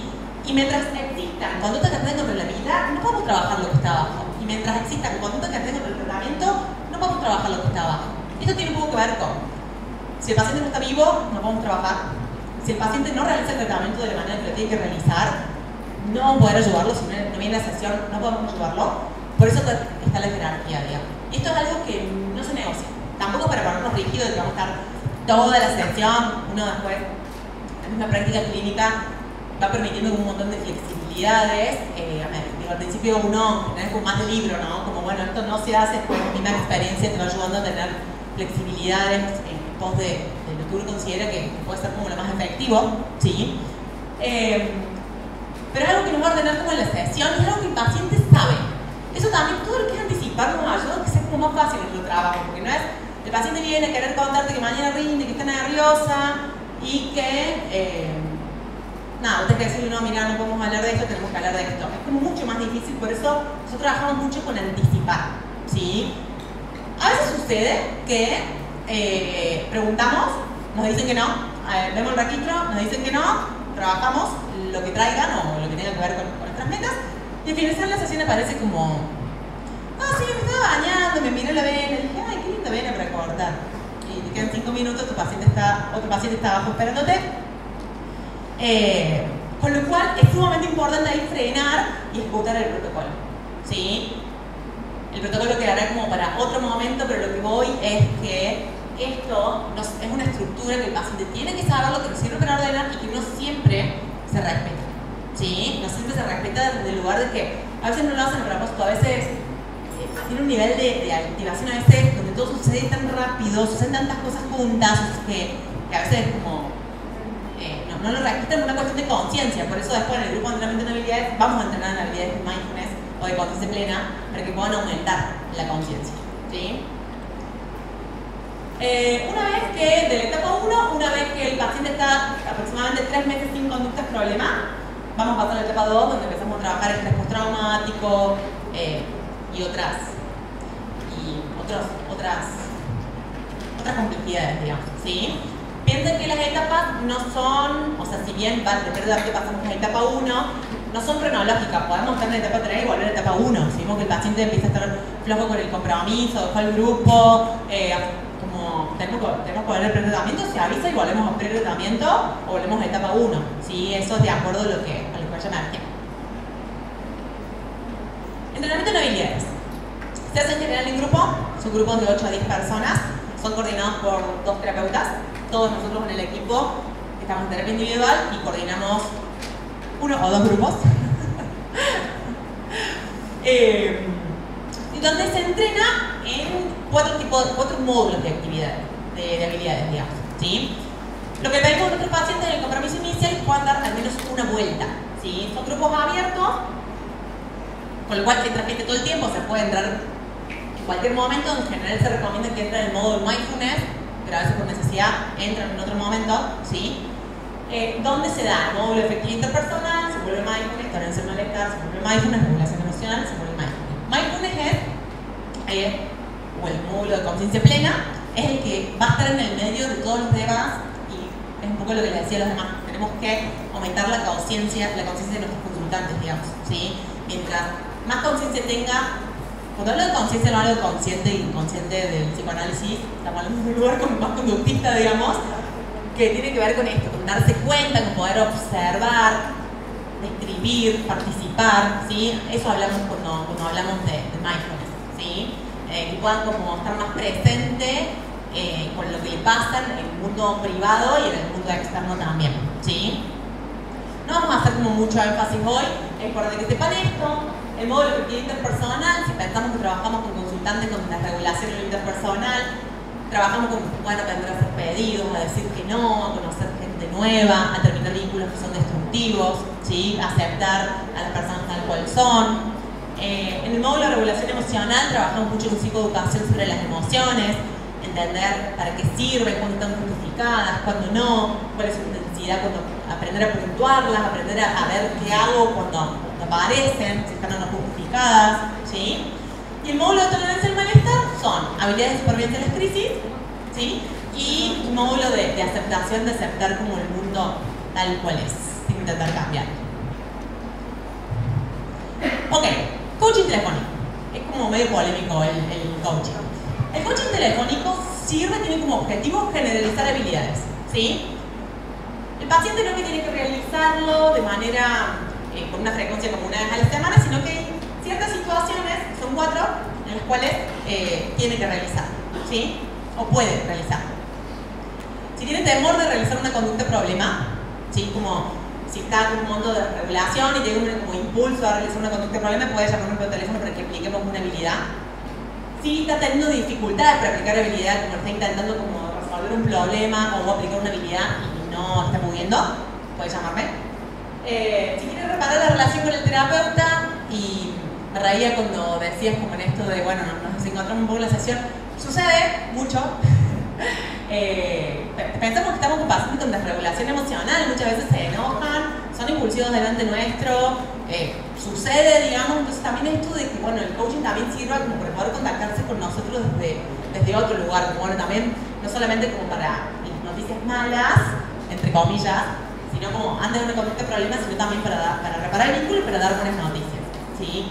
Es algo súper reparador hasta para el terapeuta. El otro día a mí una paciente me mandó un audio haciendo un coaching, que ahora entendí un poco por qué por audio, dando buenas noticias, y es súper reparador porque en general cuando aparecen esos coaching vos ves mensajes como problema, solución, como que te pones en modo, y también empezar como a articular de cómo puedes recibir un buen mensaje, de que puedes quedarte tranquila, como también es súper reparador para el terapeuta recibirlo. El coaching telefónico, cada uno pone sus acuerdos, cada terapeuta pone sus acuerdos y tiene límites personales. No es que yo estoy de guardia pasiva y tengo que bañarme con el teléfono absolutamente siempre, porque si el paciente se mata, mi responsabilidad porque atendí el teléfono. No, ¿sí? Es una habilidad que puede usarse, ¿sí?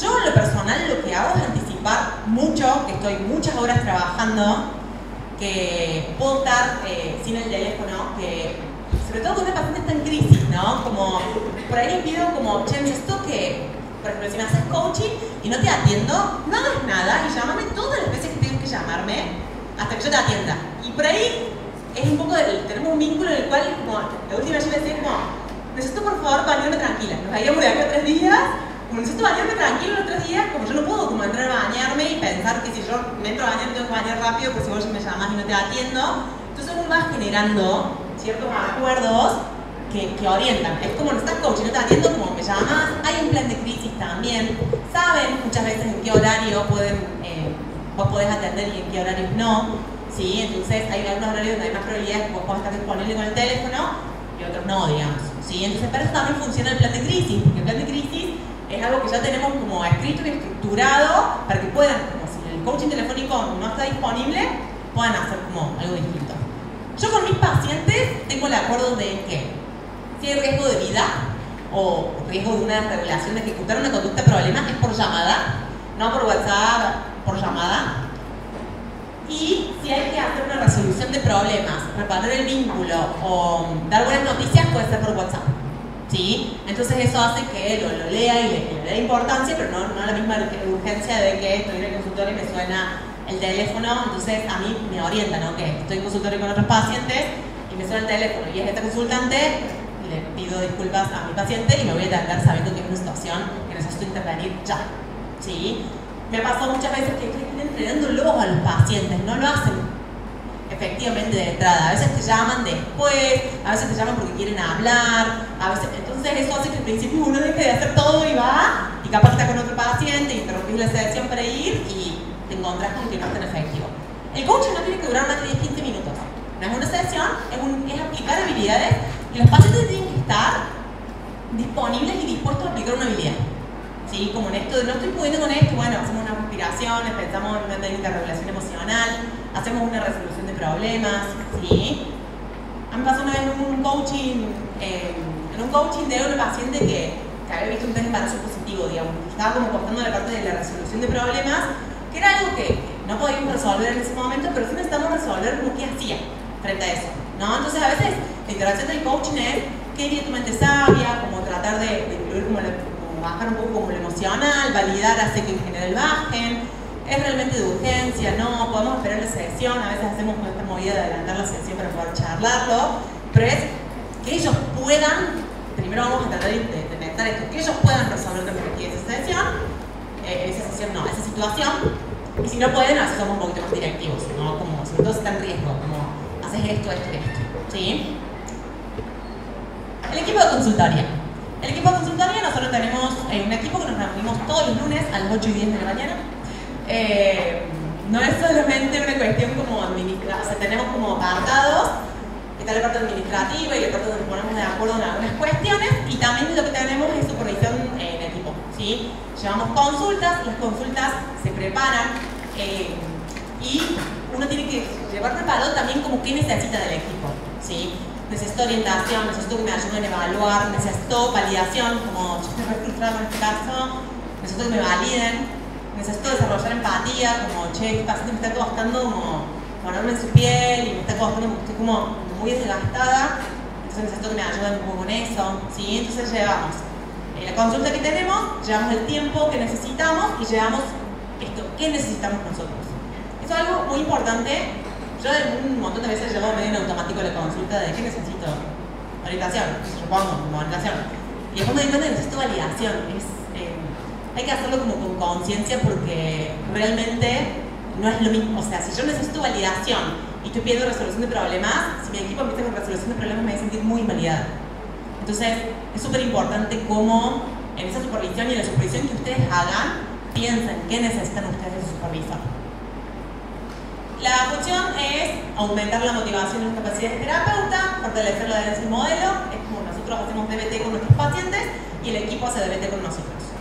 Tenemos algo que trabajamos con mucha coherencia, ¿sí? Por momentos es súper desgastante y por momentos es como súper tranquilizador porque es muy coherente con nuestros valores, pero es esto, no pedirle a nuestros pacientes cosas que nosotros no hacemos, tratar de, si nosotros pedimos validación y cambio, con el equipo hacer validación y cambio, trabajamos con role-playing constantemente en esto de, bueno, nos exponemos y practicamos las habilidades, ¿sí? Entonces, la verdad que cumple una función muy importante y sobre todo de poder cuidar al terapeuta.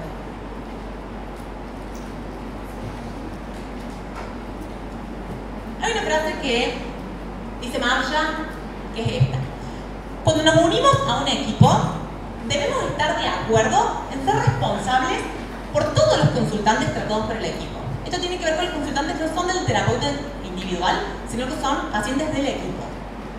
Los miembros acuerdan que si un consultante atendido por cualquiera de los terapeutas del equipo comete suicidio, todos los terapeutas contestarán sí cuando alguien les pregunte si a un paciente comete suicidio. ¿Sí? Esto tiene un poco que ver con el terapeuta, el paciente no es el terapeuta individual y no es responsabilidad solamente del terapeuta, sino que cuando algo no está funcionando es todo el equipo que tenemos que revisar qué está pasando, qué estamos haciendo, y si un paciente se suicida, no se suicida el paciente de ese terapeuta, sino que se nos suicidó un paciente en el equipo. Esto no tiene que ver con que nosotros seamos responsables de eso, porque no lo somos, y al mismo tiempo los pacientes son de todos, digamos. Ok. Preguntas.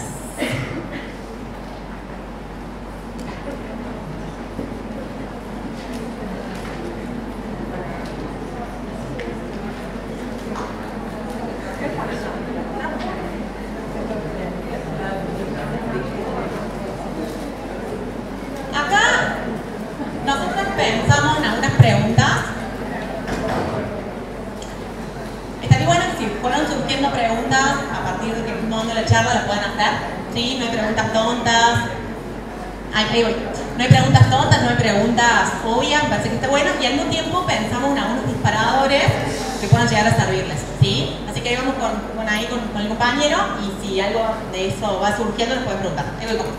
Me imagino que no, por cómo iban diciendo la charla, pero ¿hay manera de articularlo con el psicoanálisis o al DBT o usted?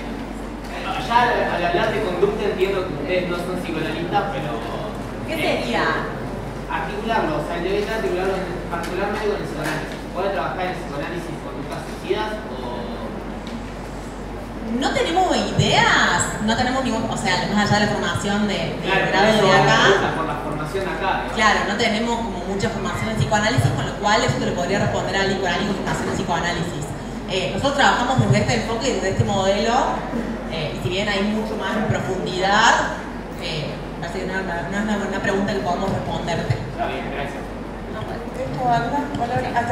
No, pero sí pienso de esa pregunta. Nosotros recibimos muchos y muchas consultantes que han estado durante años en análisis psicoanalítico, y a ver, no es algo que se sostiene hacer terapia psicoanalítica con hacer DBT, porque un poco somos como los terapeutas principales o primarios, pero sí a veces lo que van descubriendo, como en ese análisis, luego lo traen acá a la terapia, porque en algún punto es información también. Entonces, no sé si se puede articular en simultáneo, no tengo respuesta a eso. No sé cómo el psicoanálisis aborda las conductas suicidas, pero sí a consultorio llegan muchos consultantes que ya han hecho un proceso analítico y nada, han descubierto cosas que les traen para poder trabajarlas, y me parece que eso está bueno también. Gracias. ¿Cómo es tu nombre? Dentro de las funciones que hablo del tratamiento en cuanto a la mejoración de la motivación, ahí se podría trabajar con el meta y los valores, que es importante el paciente, o cómo se podría trabajar la motivación. Sí, es que en realidad me parece una pregunta que está como buena y súper oportuna, porque para poder trabajar la motivación necesitamos como linkearlo con lo que es importante, o sea, como ¿para qué estamos haciendo este tratamiento, digamos, no? Entonces, gran parte de ver cuáles son tus metas, es lo que se llama valores, digamos, es lo que de alguna manera nos ayuda a que sea como la brújula del tratamiento, ¿no? Por eso es como tan importante que podamos trabajar no solamente identificando las conductas problemas, sino también viendo como qué hace, como el lema de DBT es construir una vida con sentido que valga la pena ser vivida. O sea, nosotros no estamos pidiendo que no se maten para que no se maten, como porque está mal matarse. Le estamos pidiendo como, che, danos tiempo para que podamos trabajar en que tu vida tenga sentido, que puedas aprender a vivir de otra manera, y tu vida solamente va a tener sentido si están las cosas que están presentes importantes para vos, digamos. ¿Sí? Entonces, sí, parte de mejorar la motivación, a veces le encaramos un poco de esto de la efectividad del tratamiento y que sabemos como que hemos trabajado con personas que estaban así, que ahora están de otra manera. Y también las empezamos a linkear un poco en esto de, bueno, el otro día una de las chicas del equipo les decía a sus consultantes como, yo te voy a ayudar con todo lo que vos traigas menos con matarte, ¿no? Como en esto de, bueno, ¿cuáles son tus metas? Como contar con mi colaboración y con mi ayuda para todo lo que vos necesites para tu vida, menos con eso. Entonces,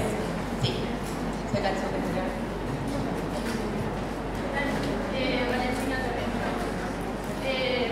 Para contestar al compañero que preguntaba cómo se puede articular esto con el psicoanálisis, yo hice tratamiento de dualidad y ahora estoy haciendo actualmente en Parker y ahí trabajamos en un taller en Génesis, no sé si ustedes lo conocen, con un libro que se llama Reinventa tu vida. Trata de 11 trampas vitales y de sus orígenes, de la infancia y de cómo repetimos patrones aprendidos que nos gusta de la realidad a partir de esos orígenes y dar como paso para más rápido. Y habla de síndromes, y habla de cómo, digamos, vamos aprendiendo un montón de cosas a partir de nuestra infancia, digamos, que al final le bajarse con el síndrome. Pero bueno, yo también hice 5 años, hice 3 años, ya la primera terapia que hice, no me sirvió para que a mí también, ahí es yo un cambio total, pero siempre hubo algo que me faltaba y era eso, saberlo. Pude ver esto con este libro, que es un libro de autoayuda, no es un libro de hecho, digamos, para enseñar nada, pero sí es muy bueno para mí. Tengo una pregunta. ¿Qué haría si el paciente un día te dice no quiero más terapia, no tengo más, no quiero hacer más nada y se vuelve hasta todo el día durmiendo durante todo el día, pasa 2 o 3 días sin poder? ¿Qué haces? Me decís, bueno, volvete a internar, te volvés a internar. Es una pregunta muy general que creo que no puedo respondértela en 10 minutos. Sí puedo responderte un poco esto con herramientas de evaluación, ¿sí? ¿Qué es esto de 4 años que se llama descriptivo? ¿Qué es no tengo ganas? ¿Cuáles son los obstáculos? ¿Cuáles son de ser más descriptivo? ¿Cuáles son las conductas que esté realizando o las conductas de menos que esté realizando? La internación es como muy específica para situaciones como muy particulares. Nosotros no tendemos a... Esto la paciente ya estuvo internada. Cuando sale en el momento de la terapia, dice, bueno, ya sé lo que tengo que hacer, basta, no tengo que quedar nada, hacer todo. Estaría con una pregunta más por una supervisión, ¿sí? Porque no podemos responderte de un caso que no conocemos y nosotros lo que trabajamos ahí son con herramientas de evaluación, como poder hacer una muy buena evaluación del caso, con análisis en cadena, con preguntas, con análisis de enlaces perdidos, para poder entender lo que está pasando y poder resolver a partir de la evaluación, digamos. Entonces, sin esa información se complica un poco como responder. Sí, además pienso que si es una decisión, porque la persona también puede decidir, pero no está ahí inhabilitada, se respeta, pero se da aviso a la familia cuál es el criterio clínico del terapeuta. ¿Sí? Como yo tengo este criterio, indico esto, pero bueno, el paciente quiere tomar otra decisión y eso está bien, es respetable. Vamos con la última porque tenemos que cerrar. Sí.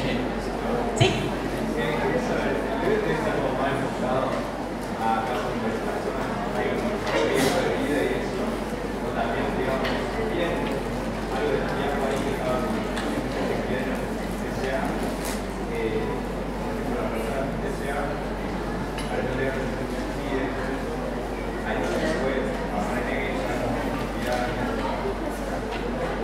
Todo lo que DBT tiene alta efectividad en lo que es TCA y al mismo tiempo hay protocolos como un DBT adaptado, hay un programa de DBT adaptado a consumo de sustancias, DBT adaptado a TCA, DBT a Teens, es como está el programa de DBT estándar y después hay una adaptación a ciertas conductas, problemas en particular, digamos. Nosotros en la fundación estamos en este momento armando un equipo especializado en TCA, con lo cual tomamos herramientas de DBT y al mismo tiempo como DBT TCA, digamos. ¿Sí? Como no es, es el mismo tratamiento, solo que está como más orientado a ciertas conductas, problemas. ¿Sí? En este momento nuestros compañeros, por ejemplo, tienen un programa que es el grupo de habilidades para personas de la comunidad, entonces está como bien orientado como lo que es género, ¿sí? Como es DBT, pero se orienta a conductas o diagnósticos, por decirlo de una manera, como particulares. Pero sí, se trabaja todo, para todo lo que tiene evidencia se trabaja DBT.